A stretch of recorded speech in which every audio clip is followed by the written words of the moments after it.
கதை நேரம். மனதைரியம். சென்னை நகரத்தில் மதி என்ற பெண் வாழ்ந்து வந்தாள். அவள் மிகவும் புத்திசாலி. ஆனாலும் அவளுக்கு ஒரு பெரிய பிரச்சனை. அவள் எப்போதும் தன்னம்பிக்கை இல்லாமல் பயந்து வாழ்ந்து கொண்டிருந்தாள். ஒரு நாள் அவளுக்கு ஒரு பெரிய கம்பெனியில் வேலைக்கு இன்டர்வியூ வந்தது. அது அவள் கனவு வேலை. ஆனால் அவள் மனசு என்னால் முடியாது, என்னால் பேச முடியாதுன்னு பயந்து கொண்டே இருந்தது. அந்த நேரத்தில் அவளுடைய அம்மா சொன்னார், மனதைரியம் இருந்தால்தான் வாழ்க்கையில் முன்னேற முடியும்.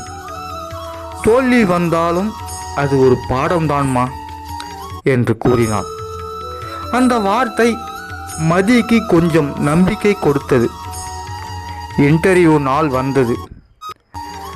காவ்யா உள்ளே போனாள். கைகள் நடுங்கியது, குரலும் நடுங்கியது. ஆனால் அவள் மனசுக்குள் பேசினாள், என்னால் முடியும், நான் முயற்சி பண்ணணும். அவள் தைரியமாக பேச ஆரம்பித்தாள். அவள் தெரிந்ததை நிதானமாக சொன்னாள். சில நிமிடங்கள் கழித்தது. இன்டர்வியூ முடிந்தது. ஒரு வாரம் கழித்து அவளுக்கு ஒரு கால் வந்தது. Congratulation Mathi, you R A selected. அந்த நேரம் அவள் கண்களில் கண்ணீர் வந்தது. அவள் அம்மாவை கட்டிப்பிடித்து, அம்மா, இது என் மன தைரியம்னு சொன்னாள். மன தைரியம் இருந்தா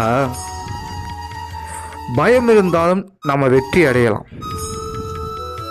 உறவுகளே, இந்த கதை பிடிச்சிருந்தா லைக் பண்ணுங்க, ஷேர் பண்ணுங்க, சப்ஸ்கிரைப் பண்ணுங்க. நன்றி, வணக்கம்.